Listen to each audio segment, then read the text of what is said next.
जय सिया राम दर्शकों, आप सभी का बहुत बहुत स्वागत है आपके अपने प्रोग्राम स्वयं को खोजूं में। और मैं हूं आपके साथ उपेंद्र कौर। दर्शकों, आज इस कार्यक्रम के माध्यम से बहुत ही विशेष प्रसंग पर हम चर्चा करने वाले हैं। क्या होगा वह विषय ज़रूर हम आपको बताएंगे, लेकिन उससे पहले मिलकर स्वागत करते हैं हमारे बेहद ही खास मेहमान का, जो कि हर बार की तरह आज भी स्टूडियो में उपस्थित हुए हैं। जी हाँ, हम बात करें मोटिवेशनल स्पीकर सौरभ जी की। तो आइए सबसे पहले मिलकर उनका स्वागत करें। जय श्री राम सर, बहुत बहुत स्वागत है आपका। बहुत बहुत आपका भी स्वागत है। सभी श्रोता और दर्शकों का भी बहुत बहुत स्वागत है। सर, आज इस कार्यक्रम के माध्यम से हम उस प्रसंग के बारे में जानना चाहेंगे जब प्रभु श्री राम ऋषि अत्रि जी के आश्रम में पहुँचे, माता अनुसुईया जी के आश्रम में पहुँचे। तो ऐसे में उस विषय में आपसे जानना चाहेंगे कि वहाँ पर क्या कुछ विशेष हुआ। जी, जैसा कि पिछले उसमें हमने कहा था कि जब वो वहाँ चित्रकूट से जब पर्णकुटी से चल रहे थे, तो जो भील थे ना, वहाँ उन्होंने आपस में चर्चा की। प्रभु की सुरक्षा को लेकर उनके मन में ये था कि जो आएंगे, तो उन्होंने आपस में ही ये निर्णय लिया था कि नहीं, हमारे जाने से प्रभु की समस्याएं बढ़ेंगी, क्योंकि इनको तो अभय उन्हें माता अनुसुईया और उनके बारे में पता तो शक्तियाँ कितनी हैं, महर्षि अत्रि जी के बारे में, तो वो कुछ भी कर सकते हैं। लेकिन हम जाएंगे तो हमारी और असुविधा हो जाएगी हमारी वजह से। तो इसलिए वो बहुत आपस में एक तरह से ना, उनका वियोग की वजह से व्याकुल और वो होते हैं। लेकिन फिर भी क्योंकि भगवान का जो उद्देश्य था उसके लिए उन्हें जाना ही था, वो वहाँ से जाते हैं और महर्षि अत्रि और माता अनुसुईया के आश्रम पर पहुँचते हैं। और ये आपको बता दें कि पहले भी महर्षि अत्रि की हमने चर्चा कर चुके हैं, क्योंकि वाल्मीकि जब हम वहाँ से जब चित्रकूट आ रहे थे वाल्मीकि आश्रम से, तब भी हमने उसकी प्राकृतिक मंदाकिनी के बारे में चर्चा की थी। तब ये आया था कि किस किस तरह के उनके तप के कारण ही मंदाकिनी का जन्म प्राकट्य हुआ था। और इधर हमने जब वो भरतकूप की भी चर्चा की थी, तब भी ये बात आई थी, महर्षि अत्रि जी के ही द्वारा संरक्षण और निर्देश दिया गया था कि उस जल को भरतकूप में ही रखा जाए, और जिसकी वजह से उसका नाम भरतकूप हुआ। और उन्हीं के साथ भरत जी ने वो 5 दिन एक तरह से जो स्थानों का भ्रमण और देखा था, वो उन्हीं को इसमें संरक्षण मार्गदर्शन में देखा था। तो वैसे तो महर्षि अत्रि से पहले से हम बराबर चर्चा में रहे, लेकिन माता अनुसुईया की कहीं कोई बात नहीं आई है। अब वो वहाँ उनके आश्रम पर जाते हैं, क्योंकि पहले से जुड़े हुए हैं महर्षि अत्रि, तो उन्हें सूचना मिल जाती है। तो महर्षि अत्रि भी उनके स्वागत के लिए ही वहाँ स्वयं बाहर आ जाते हैं और उनका वो स्वागत करते हैं तीनों का। और तभी वो ये भी कहते हैं कि माता अनुसुईया इस तरह से बड़ी वयोवृद्धा तपोनिधा है, और वो ऊपर एक तरह से उसी आश्रम में कहीं कहीं अलग स्थान होगा, वो वहाँ पर हैं। और वो माता सीता के लिए विशेष रूप से ये कहते हैं कि वो उनसे जाके मिलें। और ये भी कहते हैं, ये विशेष ध्यान देने की बात है, यदि वो वहाँ कहीं कुछ दें तो उसे वो स्वीकार करें। तो ये देखिए, यानी सारी एक योजनाबद्ध तरीके से हो रहा है कि उन्हें पता है महर्षि अत्रि जी को कि क्या होना है जी। क्योंकि वो उन्हें क्या देंगे, ऐसा नहीं हो माता सीता मना करें, संकोच में नहीं लेंगी। तो पहले से ही उन्होंने कह दिया प्रभु राम जी से कि भी राम जी को वो वहाँ उनसे मिले और जो वो दें उसे स्वीकार करें।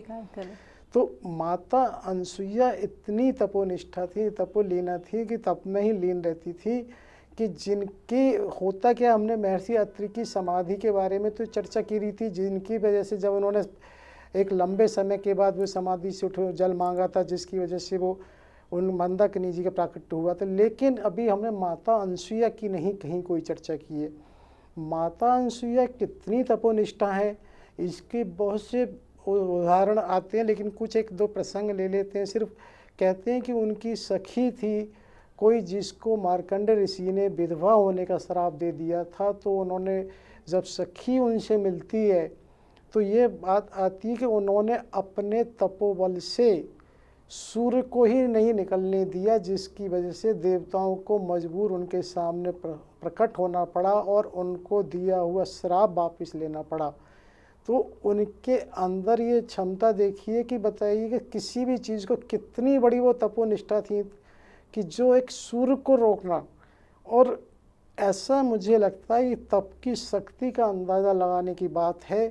कुछ ऐसा था कि जैसे महाभारत में भी अगर हम बात करते हैं कि भगवान श्री कृष्ण की जब गीता जी की बात आती है, कि तो महाभारत के युद्ध के समय उन्होंने भी समय को रोका था जिस समय गीता का ज्ञान दिया था। हाँ जी। तो अब बात ये थी, तप है, लेकिन कोई शायद मुझे ऐसा समझने के लिए लगता है कि कोई ऐसी व्यवस्था रही हो, जैसे हम टीवी देखते हैं ना, पॉज कर देते हैं, हाँ जी। तो वो क्या उस समय वहाँ पर वो रुक गया, हाँ जी। बाकी सब कुछ सब जगह चल रहा है। हाँ जी। तो कोई उनके तप में इतनी शक्ति थी, यहाँ ये समझने की बात है कि तप से कुछ भी हो सकता है। बिल्कुल। तो उसी तप के परिणाम स्वरूप उन्होंने उसको रोक दिया था सूर्य को निकलने से। ऐसा कुछ कहते हैं कि 10 रात्रि की वो हुई थी, तब देवता आए हैं। इसी का एक और उदाहरण ले लेते हैं हम। कभी कभी ऐसा भी सुनने में आता है कि तीनों देवियों में आपस में कभी ये चर्चा हो रही थी, ब्रह्मा विष्णु महेश की पत्नियों में, कि मैं श्रेष्ठ हूँ, मैं श्रेष्ठ हूँ। तो आपस में कुछ इस तरह से बात आती है कि भाई कैसे का सब उस लीला करनी होती है। वही बात होती है कि जब वो अपने अपने उनसे तो सबको समझ में आ गई कि इनको कैसे समझाया जाए। तो ऐसा कुछ कहते हैं। तो उन्होंने कहा एक काम करते हैं, तीनों लोग उनकी माता अनसुईया की परीक्षा लेने के लिए उनके आश्रम में जाते हैं। और ऐसा बात है कि जब वो वहाँ तीनों आश्रम में जाते हैं तो वो उनसे वो उस तरह की बात करते हैं कि हमें वो भिक्षा दिलवाई जाए और भोजन वो इस तरह से कराया जाए।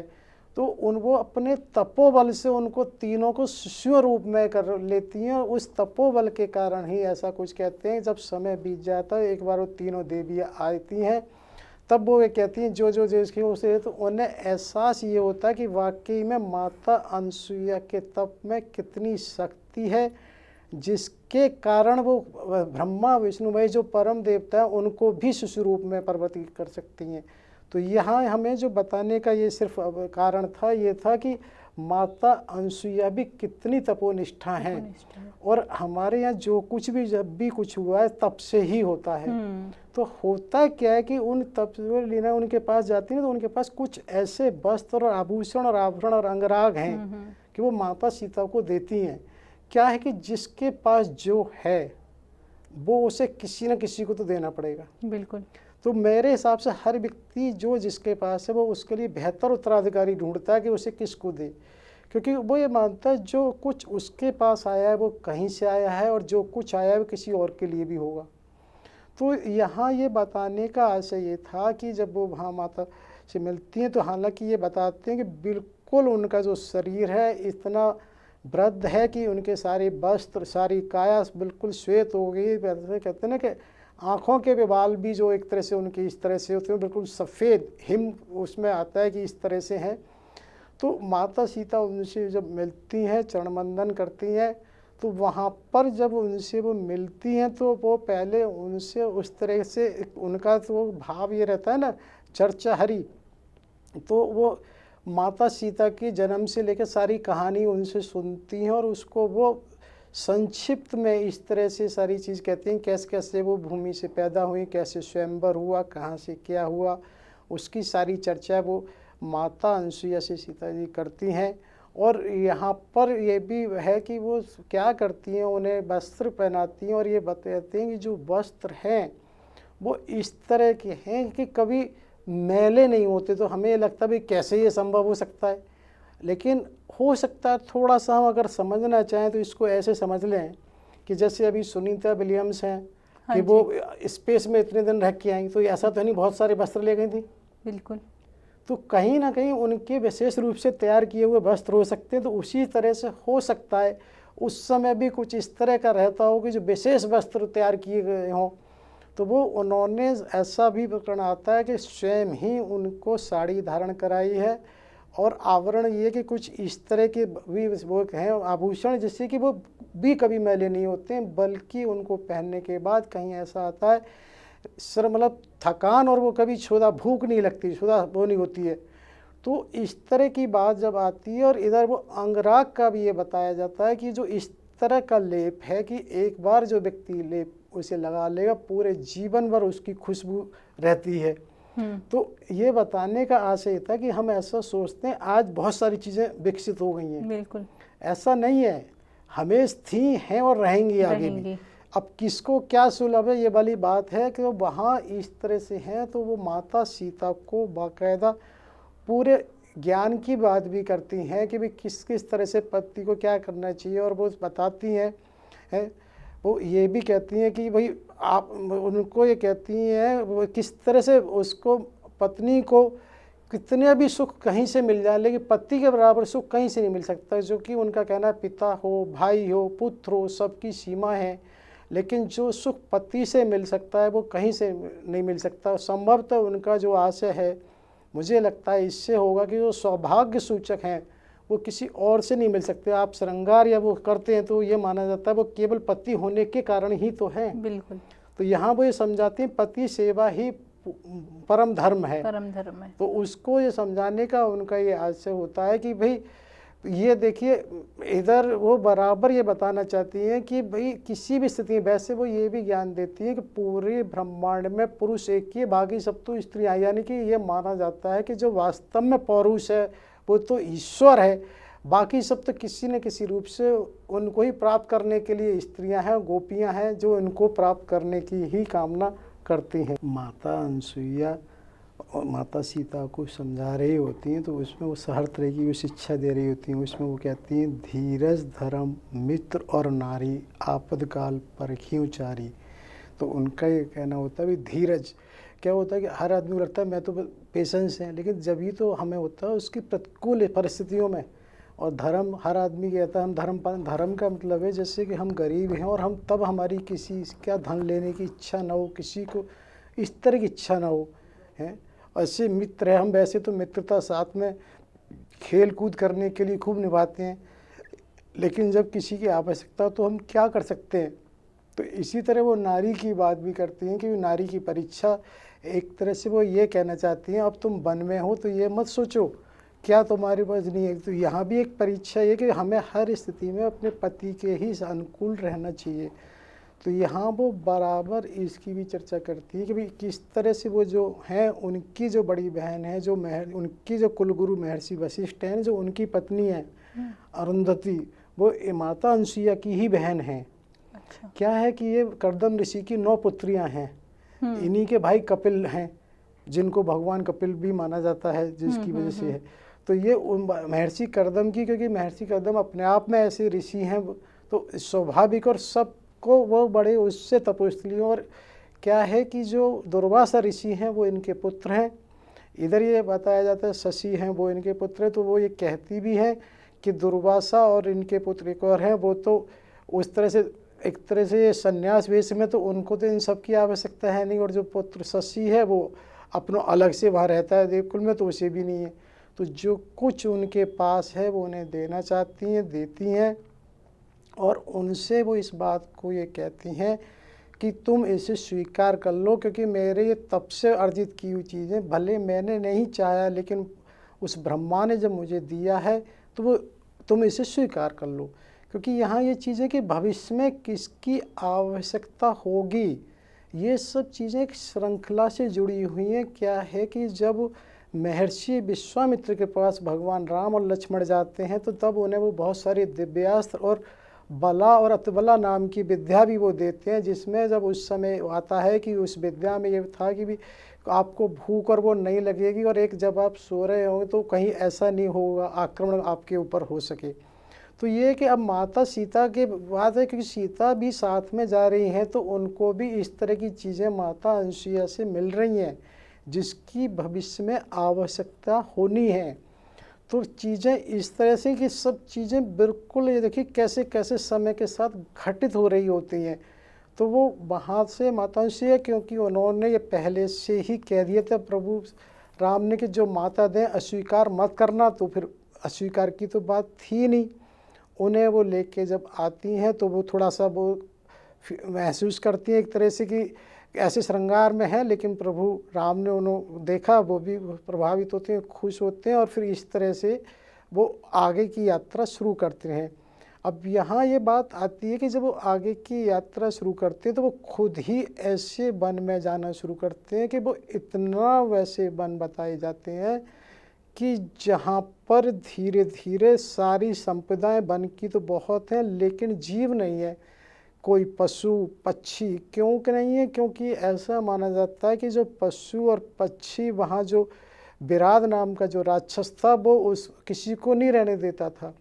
उसकी स्थिति ये तो जिसकी वजह से वन संपदा तो फल फूल वृक्ष और सब खूब लदे पड़े हैं, लेकिन वो धीरे से ये देखते हैं कि अरे अब यहाँ बिल्कुल एकदम ये अलग सा हो गया वातावरण, तो वातावरण इसीलिए अलग हो जाता है।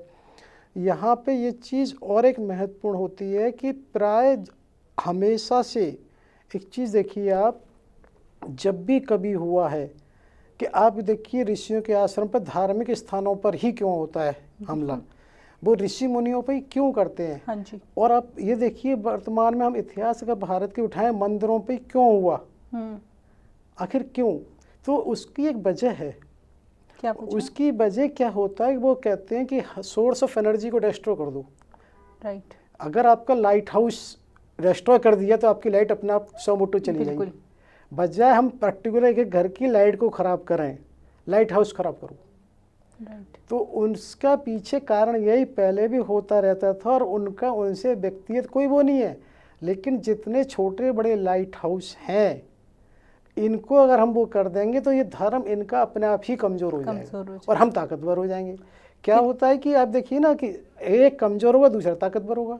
कितनी मतलब इसमें सोच लगाई गई है कि एक एक करके किसी को क्या नष्ट करना, मेन जो पावर हाउस है उसी को ही नष्ट कर दो, सोर्स जहाँ से मिल रहा है। जी, तो उसी के लिए तो वो सब चीज़ें एक योजना तरीके से उस समय भी थी, आज भी आप ये देखिए ना, क्योंकि आखिर उन मंदिरों से उन्हें क्या मिलना है, उन मंदिरों से यही मिलना है कि उनका मानना है कि एक इसके उससे कितनों की जो शक्तियाँ हैं वो हमने छीन कर दी। राइट। आप ये देखिए ना कि क्यों हमारा अभी भी वर्तमान में जो हिंदू धर्म क्यों कमज़ोर होता जा रहा है, कि आप कहीं मंदिरों में जाएंगे आपको भव्यता तो बहुत मिलेगी लेकिन दिव्यता नहीं मिलती है। क्यों नहीं मिलती? क्योंकि जो हैं उनको भी चार्ज करने के लिए भक्तों जाना पड़ता है। कि हमारे यहाँ ये देखा जाता है कि मंदिर की जो आरतियाँ हैं वो भी मशीनों से हो रही है। तो अर्थात क्या है कि जब वो इस तरह से है तो वो जो सोर्सेज हैं उनको जब तक हम मैनेज नहीं करेंगे, मेंटेन नहीं करेंगे, तो वो क्या होगा। जैसे कहना चाहिए सरकार ने कोई भी चीज़ एस्टेब्लिशमेंट तो बहुत अच्छे से कर दी है, लेकिन उसको मेंटेन तो हम ही लोगों को करना है। तो होता क्या है, इसी कारण से उस समय वो भी उन्हीं ऋषि मुनियों को, लेकिन वो इसका भी ध्यान रखते थे कि कौन उनसे अधिक ताकतवर है, जहाँ उनकी शक्ति काम नहीं करेगी। तो उसी की वजह से वन में जो विशेष विशेष ऋषि मुनि थे वो थे, चाहे वो अत्रि ऋषि थे, आगे वो वाल्मीकि ऋषि थे, या भी आगे हम देखेंगे और ऋषि हैं, अगस्त ऋषि होंगे, सुतीक्षण जी हैं और अन्य अन्य ऋषि हैं। तो इनकी शक्तियाँ इतनी हैं जिन पर उनके वो नहीं चलेंगे। क्योंकि जब हमने पहले भी कहा ना कि तो उधर जो माया की भी बात आती है वो सबको प्रभावित नहीं करती है, जिसकी जैसी क्षमता है उसके हिसाब से करती है। उसी तरह से वो राक्षस है तो उसको है अंदाज़ा। तो इसीलिए महर्षि अत्रि और माता अनसुईया के आश्रम से वो लोग दूर रहते थे। जितनी उनकी सीमा है वहाँ तक वो किसी तरह का विघ्न नहीं करते थे, क्योंकि उनको पता था उनकी शक्तियों के बारे में। तो इसी तरह से यही बात हो रही, जब वो उधर जाते हैं तो और गहन वन में जब जाते हैं तो वहाँ गहन वन में एक विराट राक्षस रहता है।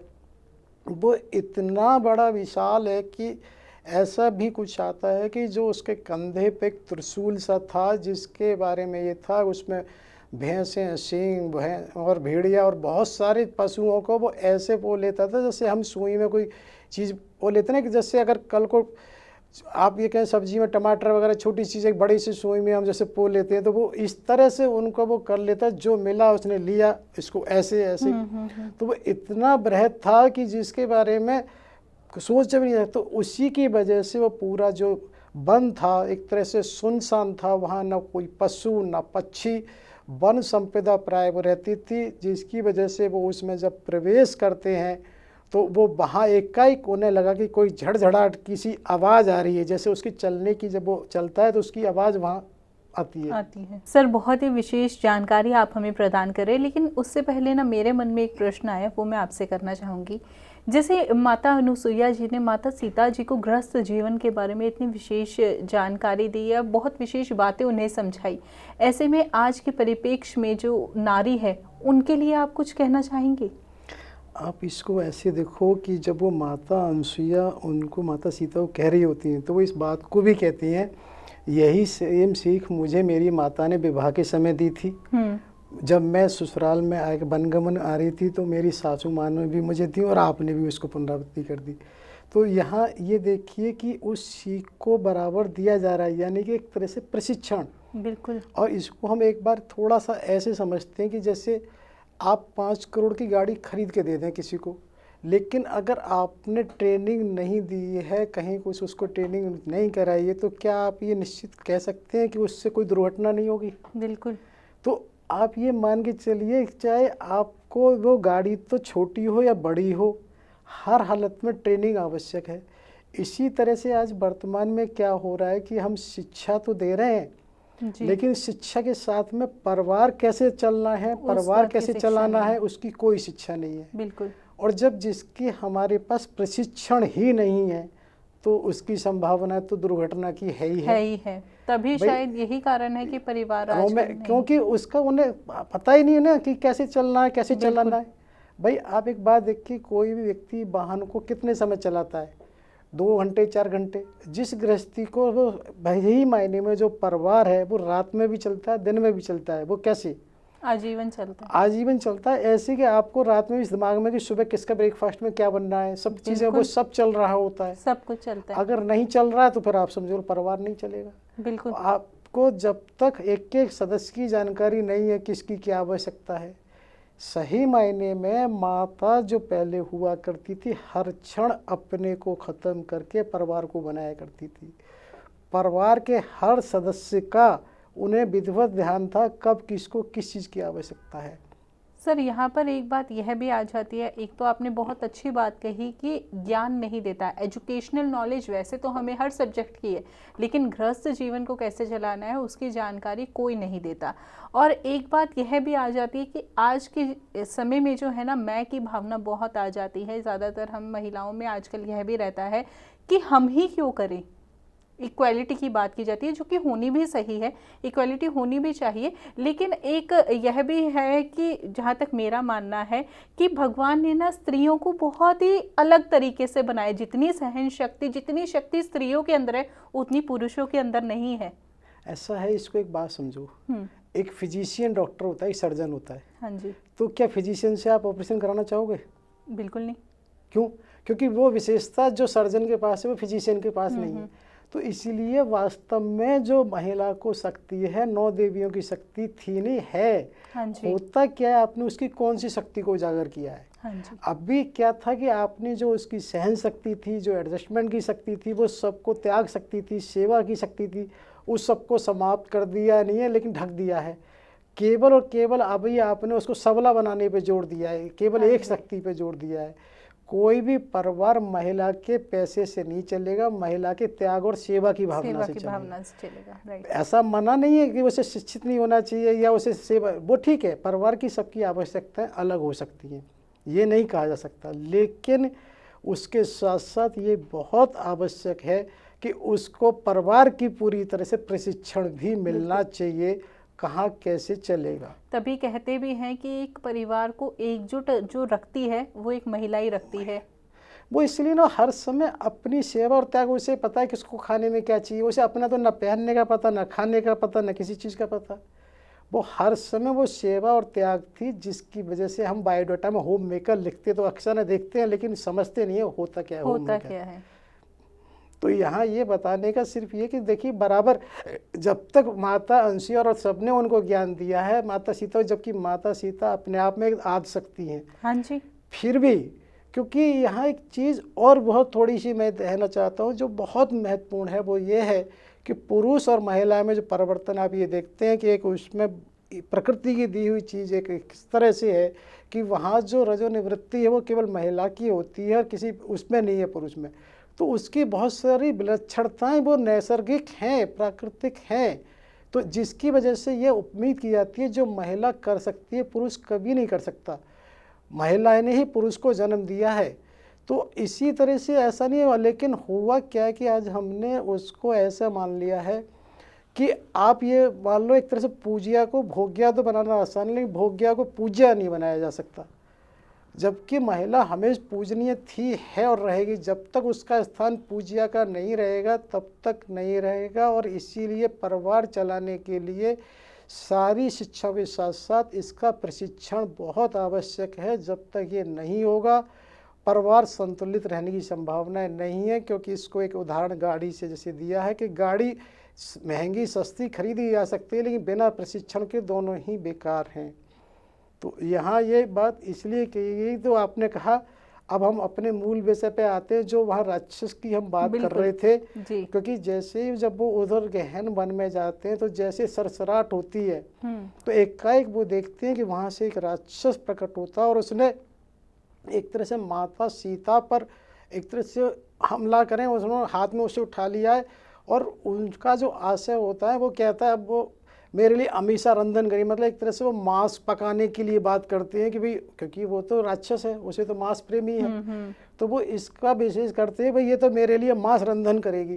तो स्वाभाविक है माता तुरंत बेहोश हो जाती हैं और जब वो लक्ष्मण और राम जी उन्हें समझ जाते हैं कि इस तरह से विराध है तो उसके लिए तैयार होते हैं और उसको ये बात करते हैं भाई इसको कैसे करना है। क्योंकि क्या था कि जब वो वहाँ हाजिर होता है तो वो ये बताता है कि वो किस तरह से यहाँ पर दो अलग अलग दो आते हैं, कि कहीं तो आता है महर्षि दुर्वासा का श्राप था और कहीं कहीं कुबेर का श्राप आता है। लेकिन ये जरूर था वो पहले जन्म में एक तरह से गंधर्व था, कहीं विद्याधर उसका नाम आता है, और ये भी आता है कि वो एक तरह से जवा और सतहृदय उसकी माता का नाम था, उसका वो पुत्र है, उसको ये श्राप दिया गया था कि तुम्हें केवल और केवल राम के द्वारा ही तुम्हारा वध होगा और जब ही तुम्हारी श्राप की मुक्ति होगी। तो यहाँ ये बताना बहुत आवश्यक है कि देखिए कि कैसे हम ये माने कि अगर राम वनगमन नहीं होता तो कैसे विराध की मुक्ति होती। जब तक तो कुछ हुआ भी नहीं, विराध को भी किस समय उसको ये दिया गया, क्योंकि उसके श्राप के बारे में वो आता है कि वो किस तरह से वहाँ वो कुछ अपने उसमें रत थे तो जिसकी वजह से उनको वहाँ ये श्राप दिया गया है। बिल्कुल। अब देखिए ना सर, हम हमेशा ही हमारा समाज जो है माता कैकेयी को दोषी ठहराता है, लेकिन यदि श्री राम जी को वनवास ना होता तो ऐसे में विराध वध कैसे होता। तो आज इस कार्यक्रम के माध्यम से हमने विभिन्न प्रसंग के माध्यम से इस बात को फिर से समझा कि यदि श्री राम जी को वनवास ना होता तो ऐसे में दिए गए श्रापों का और वरदानों का क्या होता। अब इसी के साथ साथ कार्यक्रम में वक्त इशारा हमें कर रहा है कि कार्यक्रम को यहीं पर विराम दिया जाए, लेकिन मैं कार्यक्रम की अगली श्रृंखला में आपसे ऋषि शरभंगा जी के बारे में जानना चाहूँगी, उनसे जुड़े विशेष प्रसंगों के बारे में जानना चाहूँगी। तब तक के लिए आपने अपना कीमती समय दिया, बहुत बहुत धन्यवाद आपका। आपका बहुत बहुत धन्यवाद। सभी श्रोताओं और दर्शकों का, समयदानियों का कोटि कोटि आभार। जय श्री राम दर्शकों। जय श्री राम दर्शकों।